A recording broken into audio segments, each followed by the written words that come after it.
en un lugar de La Mancha, de cuyo nombre no quiero acordarme. It is a truth universally acknowledged that a single man in possession of a good Aujourd'hui, fortune... maman est morte. Ou peut-être hier, je ne sais pas. Welcome to the Podcast Revolution. I'm Christopher Kenneally, host of the Spoken World podcast, which launched on Monday and is available now on all of the major podcasting platforms. So-called talking books have been with us for nearly a century. Podcasting, however, is just 2 decades old. British journalist Ben Hammersley coined the term in 2004, combining iPod and broadcasting. A new survey in the U.S. indicates audiobooks and podcasts have strong family ties that make them natural allies. At Parac's Audio Day in Madrid in early February, audio industry analyst Tom Webster shared highlights with me from a recent study of podcasting in America, the largest ever conducted. Among monthly audiobook consumers, he reported 60% listened to a podcast in the last week. This suggests to me that authors and publishers should look closely into working with both formats. My guests today at the London Book Fair are here to help us understand better the tremendous transformative potential of podcasting for publishing and how, regardless of digital formats, audio consumption drives reading. I want to welcome them now. Nicola Holloway. Nicola, welcome. Hi, thank you. Thank you for joining us. Nicola Holloway is Senior Content Producer at BBC Audio, which employs over 650 staff across bases in Birmingham, Bristol, London, and Salford. Her production credits include Open Book, Book Club, and Front Row on Radio 4, as well as World Book Club and World Book Club Cafe for BBC World Service. She's currently the producer of the Arches podcast with Emma Freud, which launched last October on BBC Sounds. And also joining me is Lisa Higginson. Lisa, welcome. Thank you. Lisa Higginson is Senior Director of UK Content at Audible, a wholly owned subsidiary of Amazon Incorporated that offers audiobooks and other forms of spoken word content online. She oversees commissioning of Audible's original content slate in the UK. Lisa has also held senior positions in audio, TV, and film across the UK and Australia. And Lisa, I want to start with you and talk about your work, because you are directly commissioning programming for Audible, and these are Audible originals. Tell us about that work and help us understand better what an Audible original is. Yeah, absolutely. First of all, thank you for having me today, and thanks so much for all of you to come and listen. My role at Audible is overseeing commissioning across all of our UK content. So for us, that means around 60 titles per year, and it's around 150 within Europe as a whole. And an Audible original really is a huge range of content. We have everything from what you would consider to be a traditional audiobook, so either single or kind of dual narration audiobooks, to multicast dramas, where things like 1984, which we released last year, which had the likes of Cynthia Erivo, Andrew Scott, Andrew Garfield, huge production value behind it. We won an Audie last week, amazingly, and it's up for Nibby this year. So we can have these huge scale, big, massive productions, and then anything to the kind of the other end, which is the podcast side, which sits again, really variable format. We have sort of closed-ended documentary series, sort of bingeable watch, true crime and investigation series. We do a lot of comedy content with well-known talent in the UK, kids and family. So it's an incredibly broad range of content. But I think underpinning it all is really what we see the value of Audible. It is that sort of production value we put behind it. So for us, that's a hugely important factor of our kind of remit of content. Sure. And so with that range of content, are there important distinctions you would make and help us, help the audience understand better some of the differences between the formats, the podcasts versus the audiobooks? Yeah, it's a really interesting question. I think it's one that we often toy with our listeners and the people consuming our content. And actually, I think over time we found when we started doing Audible original content, we had a really strong distinction between what we would see as a podcast and what we would see as an audiobook. And actually, over time, I think that's become much more elastic. And I think audiences are considering it as audio series and audio content. So, in my opinion, it's if anything, it's become more merged than less. And we work with partners in a multitude of ways. So people that come from traditional publishing, bringing their content more to what we would consider screen-written drama adaptations. And then people that have never worked in that sort of space of traditional publishing who done podcasts, moving over to the other way. So really it is quite a variable format for us. But the distinction, I guess, between us and what happens in the broader, wider world is we tend to do less of the always-on podcasts. So less of the weekly chat show content, more closed-ended series that we deliver to our audiences. I see. And working with the partners you have, publishers, authors, production outfits, how important are those distinctions to them? Do they come to you with a podcast project? Do you go to them looking for a particular podcast project, or as the project develops, do you decide which is the better format? Yeah, that's a really interesting question, because a lot of the time we work with people who have a great idea. And that then we shape into sort of various different ways. So a good example of this is we work really closely with the Brit List, who are a charitable organisation who essentially takes screenwriters and platform them to TV and film. Now, we work with them in an interesting way because a lot of those scripts, they're very difficult to produce. We're working on one at the moment, which is a sci-fi and fantasy series, which is hugely expensive to make in a traditional TV and film format. And so was a winner in previous years, but actually wasn't able to make it into that medium. And what audio offers is something much more flexible. We can put incredible Dolby Atmos sound design behind it. We can put Foley. We can put huge soundscaped music behind this, as well as sound design, and create an immersive world for this project, which wouldn't be able to be delivered in that medium at the moment with the current financial climate. So we can take a project that used to be in the format or was intended for one format and bring it towards audio and have it find that life. So I think it is an opportunity that people shouldn't overlook in terms of finding a real home for any creative project. Equally, we have things like factual series that we shape to be much more narrative. So we're looking at our sort of long-form factual, say, investigative series in a way that we think of them much more now in line with kind of HBO or Netflix documentaries, rather than what you would see as a traditional true crime podcast, because we're investing heavily in the storyboarding of that series. We're investing in scripting of that series in a way that when podcasts first started, it was very grassroots, and it was very sort of one person and a microphone. So we are taking it the other way as well, where we're trying to pull content towards that kind of quality bar you would see in traditional TV and film. So I think, when anyone brings us a project, be it an agent, be it a production company, or the talent themselves, we will work with them on how we can create the best piece of content in the best medium.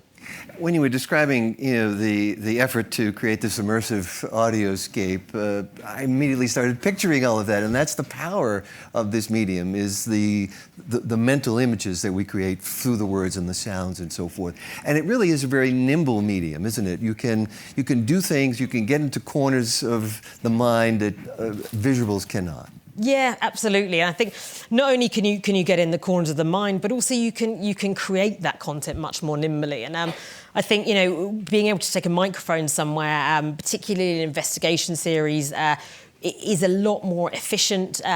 You can gain access to a lot more places. You can often gain a lot more trust with a microphone that you wouldn't be able to do with a camera. So I think there's a world in which you can absolutely get access to a whole different world of storytelling in a way that you wouldn't be able to do in other mediums with partners. And I think that's a really exciting way of, we can often be first to stories. We can often be much more dynamic with how we tell those stories. So it is a very, very variable medium. A good example of this is we did a series in 2022 called I Am Not Nicholas, and that was a true crime investigation series with an incredible journalist called Jane McSorley. And we were able to gain the trust of a man who was a fugitive in Scotland. He was wanted by the FBI. She was able to gain his trust, enter his house, have a conversation with him in a way that you would absolutely not be able to do if you were to go in there with a TV camera, with a crew sort of thing. So I think, there is a world in which we can, as you say, be really nimble with the way we do things. And that the range can be anything from, a really light touch, low cost production to something that is hugely immersive, incredibly sound design driven, multicast drama. So, the world really is your oyster in this medium. Well, Nicola Holloway, the world that you deal with is a very special world.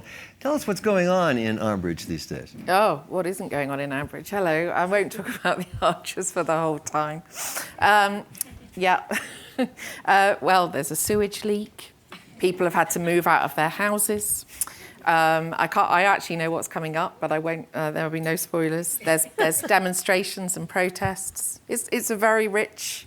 There's George in prison for the next few. Well, he was sentenced last year for a year, so we'll see how that plays out. And I'm sorry to those of you who don't listen to the Archers, for whom this is a totally foreign language. But there's a lot going on in Ambridge, always. Well, you helped educate me about it. I'm not familiar, but for those in the audience who wouldn't be familiar, it is the longest-running radio soap opera in the world. Ever, yeah. It's 75 next year. I mean, it is genuinely a phenomenal thing. Right. And it is genuinely... Part of my job is going back into the archive, and it is a genuinely... I mean, not all of the archive exists, but it's a genuinely thrilling thing to realise what an incredible heritage it has. Right. It's a great joy to... And so there's the show, and then there's the podcast that you work with Emma Freud on. Yeah. And tell us what the objective is for the podcast. How does it complement the radio drama, the sort that Lisa was talking about, the way that people have imagined they've been with those characters for so long? Yeah, I mean, it's true, and some people won't listen because they don't want to... Those characters are very real in their heads to the extent that they don't like to think of them being played by actors, and that's absolutely fine. Because you feature actors. Yeah, and I respect that position very strongly. We celebrate the Archers, really. We think that we are there to enhance and enrich the listening experience of anyone listening to the Archers. So we talk to people in the cast, we talk to people behind the scenes, we talk to people who've advised on storylines, we talk to listeners, lots of... Ruth Jones was on the other week because she's a massive Archers fan and took all of the Archers with her on her desert island when she went on Desert Island Discs, another Radio 4 plug. So, yeah, I mean, we can, it's lovely. I start with the Archers and I can go anywhere. And it's, so this week, Emma Grundy's coming on to tell us about how she's getting on. We're going to explore the history of protest in the Archers with Archers fan Julian Warwicker, who's a BBC News presenter, so he's going to give us some tips on how better to protest to the water companies. And it satisfies a couple of things. There's the super fans of the Archers who just can't get enough of the content, so adding to that plate for them is important. I hope so. And it extends the series into places that it wouldn't just be on its own. Is that fair? Yeah, and I think just as a broader point, it's really important if you're thinking about making any kind of audio about that balance between people who know a lot and people who know a little. And you should, and it is a very, not just for the Archers podcast, but any piece of audio you make, think about not making people feel, that they can't come in is important. So, yeah, I mean, how much you gloss, how much you explain, how much you expect is something that, as a producer, you think about all the time. That's a real challenge. And your work isn't, Lisa's on the production side of things, but you really are there the day-to-day with Emma. Yeah, I'm churning out content. In the studio. And so you think of yourself as a program maker. So get us inside your head a bit. How does that work? How do you decide who you're going to be bringing on the show? Well, I mean, yeah, I'm a program maker. So a producer so a producer for me means that you work with the presenter, just on any program, not just the Archers podcast. You work with the presenter, you book the guests, you brief the presenter, you talk to the guests, you bring them together. And assuming it's not a live program, which I have produced, but assuming it's not live, you then edit the audio to the... So if you're on Radio 4, you've obviously got very specific durations that you're editing to. A podcast is more flexible. So you're really just every step of the way when you're... that's what a radio producer in the BBC means. I think it has a slightly different connotation if you work in telly, but I've not worked in telly. It's great. You're always trying to think of ideas. You're always trying to think of ideas and new ways of approaching whatever your programme is about. So for me, it's new ways of talking about the Archers at the moment. But if I were on a books programme, it would be new ways of talking about books, publishing, what's coming out, what's happening, trends, significant authors, and you're always thinking what's in that programme. And once you've thought what's in it, how do I make that an interesting audio experience? And for, say, authors or publishers working with authors, they've got the audiobook as one piece of it, but if they're thinking about a podcast series as a companion of the way that you have with the Archers, it really is important, though, to stick with the book at the same time. You don't want to go too far. When you're, when you're producing a programme about a book, the book is always and you're worried or nervous or anything, always start with the book is my advice, because, that's where you can spring from. And if you lose sight of that, I did a series with Naomi Alderman on Radio 4 called The Third Information Crisis. So she wrote 5 essays, but she was also thinking about ways that she could expand those. So that's a really interesting example of a place where those essays might become other things in other spaces. And then, Naomi had a really clear sense of what she was doing with it on that platform, for audio. And your experience has taken you from, really a home audience with the Archers to the World Service and the World Book Club. Yeah. And talk about approaching the different audiences, the local audience, the global audience. How do you meet that challenge? Yeah, when you work for Radio 4, so about 9 million people listen to Radio 4. I think that was the latest radar. And obviously you don't know them all, and you never want to generalise about them. It's very important that it's a broad church. And people come to Radio 4 for different things. So some people will listen to a lot of news content, and other people listen to a lot of books content, and that's great. When you're in the World Service, but I can sort of imagine what a Radio 4 audience sort of is, and I meet people who love it or don't, and that's great, and that's stimulating. When you're in the World Service, it's fascinating because I produce World Book Club on the World Service, which encourages listeners from all around the world to send in questions, and it's absolutely fascinating. And you just think in a much more global way, or you try to, and it's great because you get to read books from around the world, and that is surely the great joy, that it's totally eye-opening to read about people's experiences from around the world as well as from your own home country. So, and then I suppose that's what I mean about going back to the book. You're able to put yourself in the place of people from that country through the prism of that book. But, you can't assume beyond that, And I think that's why books are great. There you go. That's my message. That's why books are great, because they can take you places and they can guide you there. And that's why, whenever I'm worried about content, I think about where did it start? And with me, it either starts with the Archers or with a book. Lisa Higginson, what about the challenge then of serving local audiences? You're here for the UK, but clearly Audible is a global company and global platform. Are there important things to pay attention to? You would pass on as suggestions for people thinking about content that might have a more global audience than a local audience? Yeah, I think, at its heart for us in particular, I commission for a UK audience. I think what we as a team collectively always look at is that sort of finding a great story at the heart of it. And I think a lot of the time that is a universal story, particularly where it comes to things like romance or those sort of psychological thrillers. They do tend to have great global resonance, but ultimately we don't commission with a view to please everybody. We've got to find that great storytelling at the heart that really connects with our audience locally. And we know that we'll find an audience globally. And I think with Audible, we are a global platform. Everything that we release is released globally.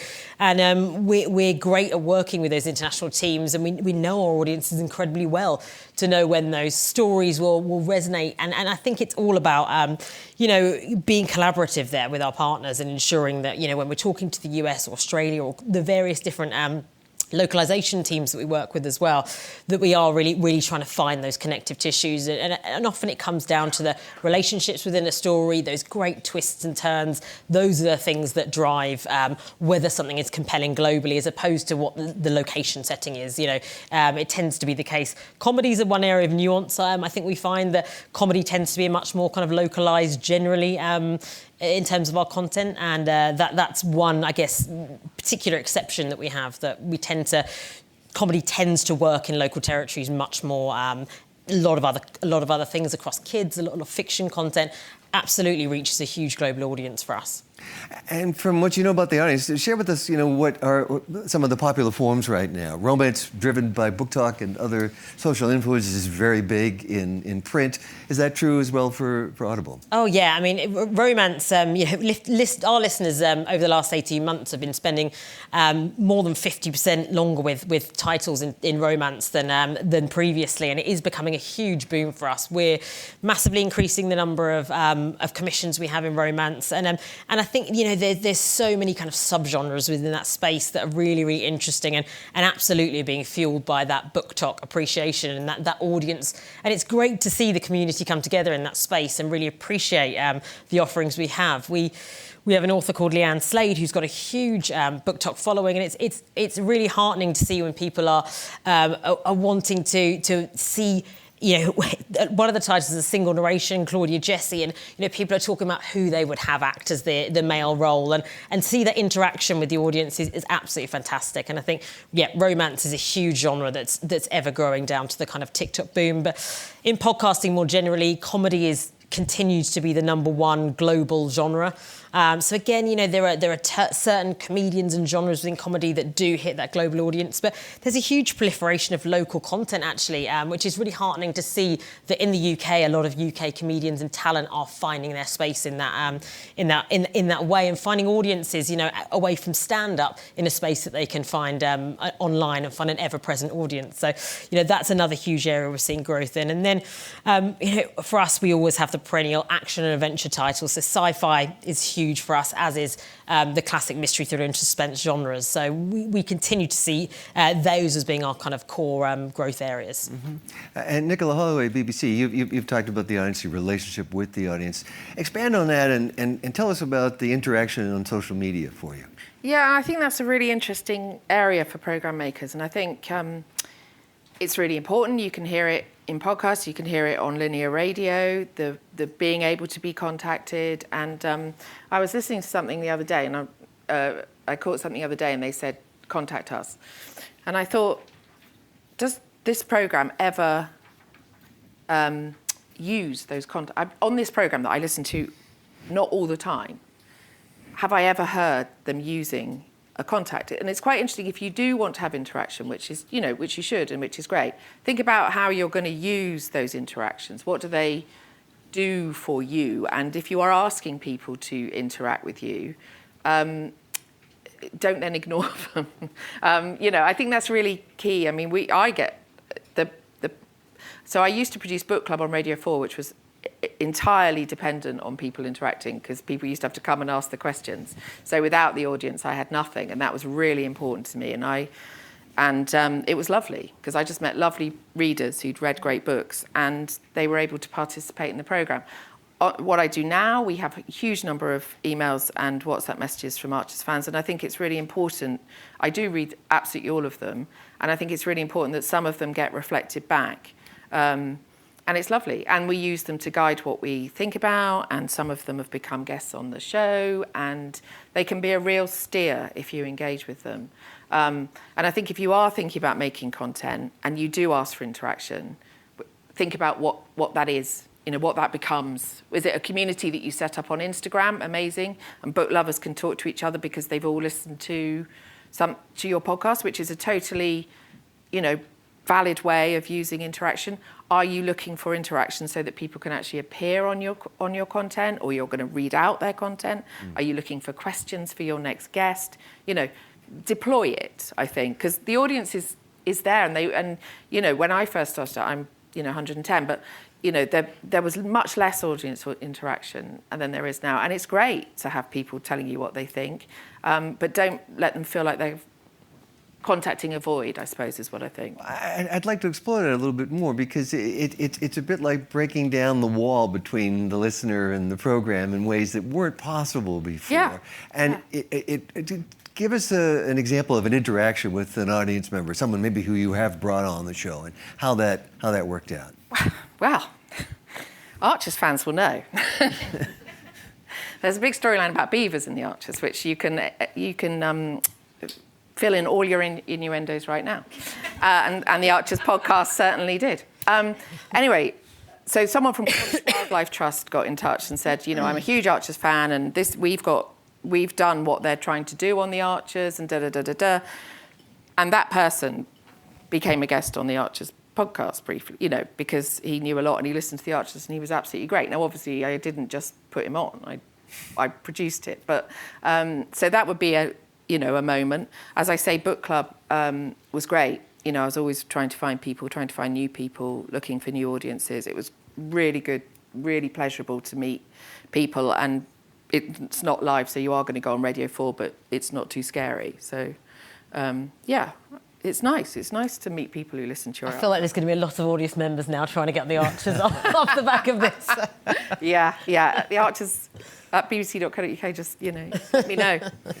Well, Lisa Higginson, your partners in production include, I think, the BBC. Yeah, absolutely. You work with Raw TV. Tell us about those relationships. Yeah, I think we work with a huge range of partners, and honestly, we're always looking for more partners to work with and in the more varied opportunities. Because I think the joy of audio is you want to bring new experiences to the medium and actually take from different industries as well where you can, and take that sort of expertise. So we work really closely with BBC Studios on a multitude of different types of subjects. So we do a lot of wellbeing content.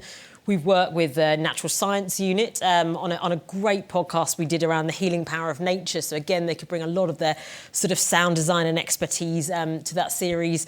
We do a lot of investigative series with them, and the BBC, I think, are just renowned for their rigour and editorial standards, which we absolutely love as a partner. So they're a really close partner of ours. And then the likes of Raw TV is someone quite different in that space. They'd at the time, it was their first foray into podcasting. We wanted some of that magic of Raw TV. They produce things like Don't Fuck with Cats. I'm not sure I could say swear words on this, but I'm sure you could translate that. The Tinder Swindler, and a multitude of incredible, really twisty documentary series. And we absolutely wanted desperately to have some of that magic and work with them. And they were fantastic partners. And we actually worked with them when we sat down and we talked about a couple of stories. And the stories that we ended up with were totally different from what we anticipated in the first place, which is sometimes the way. And they were incredibly thought-provoking and in-depthly researched journalistic pieces, and really, really important topics. One of which was about a young woman who was the product of her mother's sexual assault. And it was the first case in the UK to be tried in that way as a sort of second victim. So it was a really, really important story, and a story that really could only be told in audio, because this woman did not want to be identified. She wanted her story out there. She wanted to be able to kind of highlight the justice and the fight that she had gone through, but not in a way that kind of made her public. So what a fantastic way to do it through the audio medium. And we were incredibly proud to be able to work really closely and really sensitively with her. And I can't tell you how much hard work Raw TV put into the production of that to make sure that, there was a duty of care that went alongside it. So, I think sometimes you're always surprised by the relationships and what they bring. So I think always we are open to new ideas and new relationships, and often, it's surprising what comes out of them. But, we work with multitudes of TV partners and to talent themselves. Sam Mendes was a funny one because we're very, very happy to work with him. We're super excited. He was a massive Dickens fan. So that's how we ended up partnering with him on these big multicast Dickens adaptations.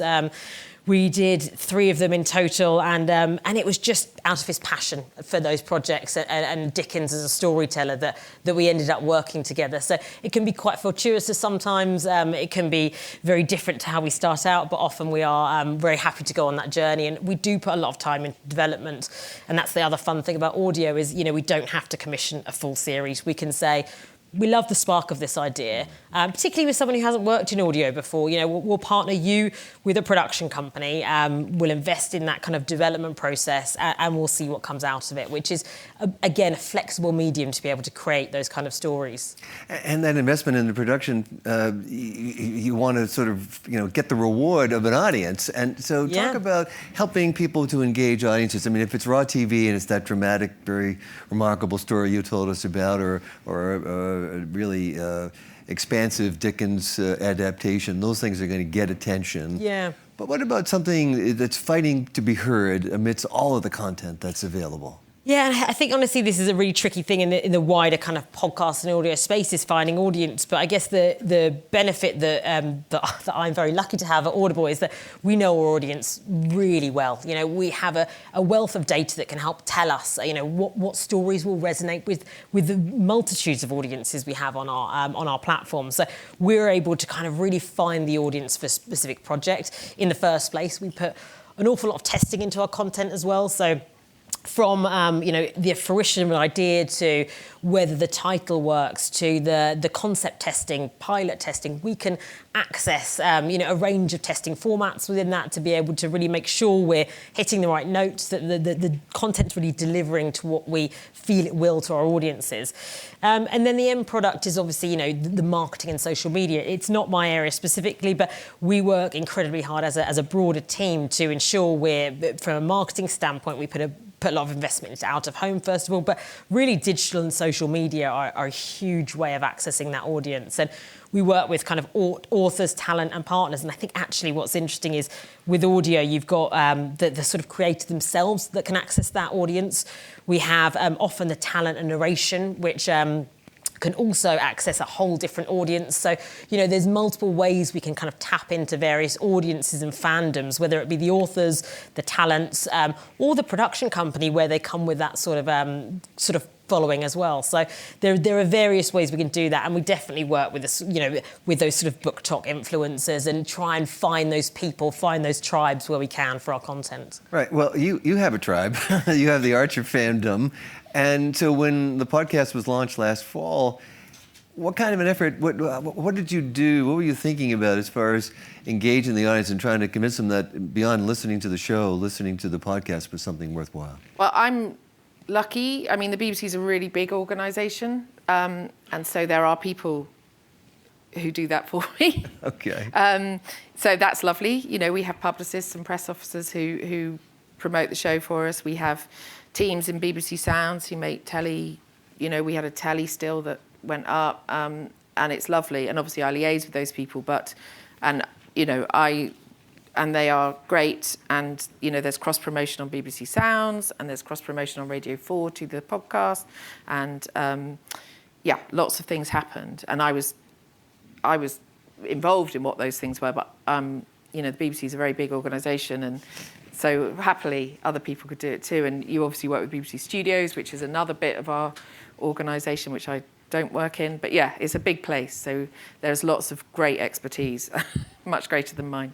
How much do you look at audience data the way that Lisa does? Do you care about that, or you care about the stories? There are teams of people in the BBC. But yourself as a producer? I know some things, but there are lots and lots of work within the BBC about audience and audience analysis, but that's not my area of expertise. Okay. Well, before we go to questions from the audience, then I want to leave with both of you sort of offering a couple of tips to people here, publishers or authors who might be thinking about how to be successful in an audio environment.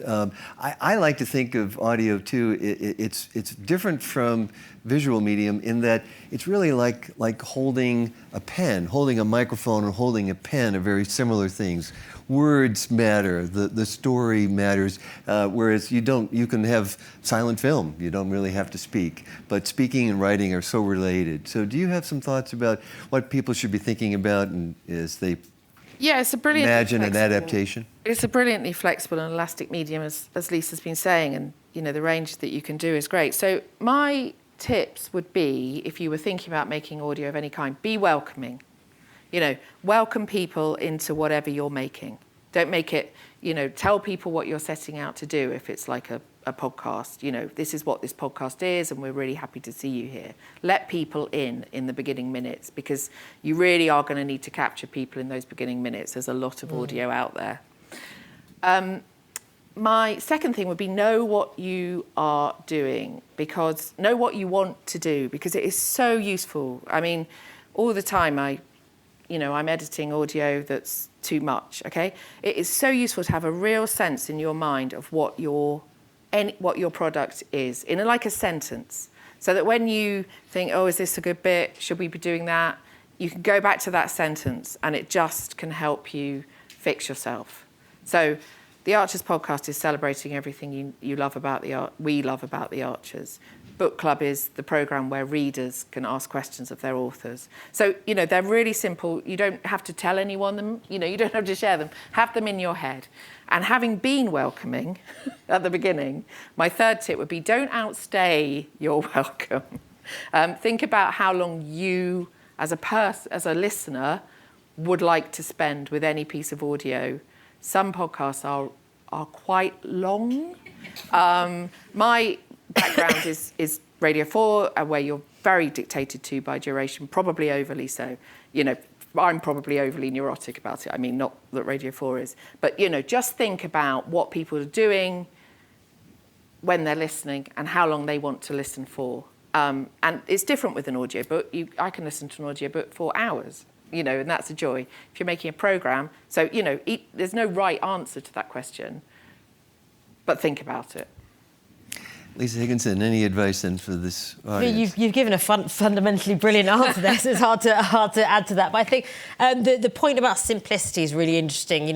When it comes to audio, you don't have the chance to turn the page and read back and remember what happened, 10 pages ago. So overly complex storytelling, I think, is a difficult one to deliver in audio. Multitudes of characters, very difficult to represent in audio. But ultimately, I think what people are listening for is those great character journeys, brilliant dialogue, because you are able to deliver that in a whole different way in audio than you would on the written page, and that sort of simplicity of story. So as you say, a really attention-grabbing concept, something simple but really, really effective is what we tend to be listening for or looking for, sort of across the board, whatever genre we're working in. Well, it may be simple, but it's not easy, I'm sure. No, never. Nicola Holloway, Senior Content Producer at BBC Audio, Lisa Higginson, Senior Director at UK Content at Audible. Thank you both for this discussion. Oh, thank you as well. I appreciate it.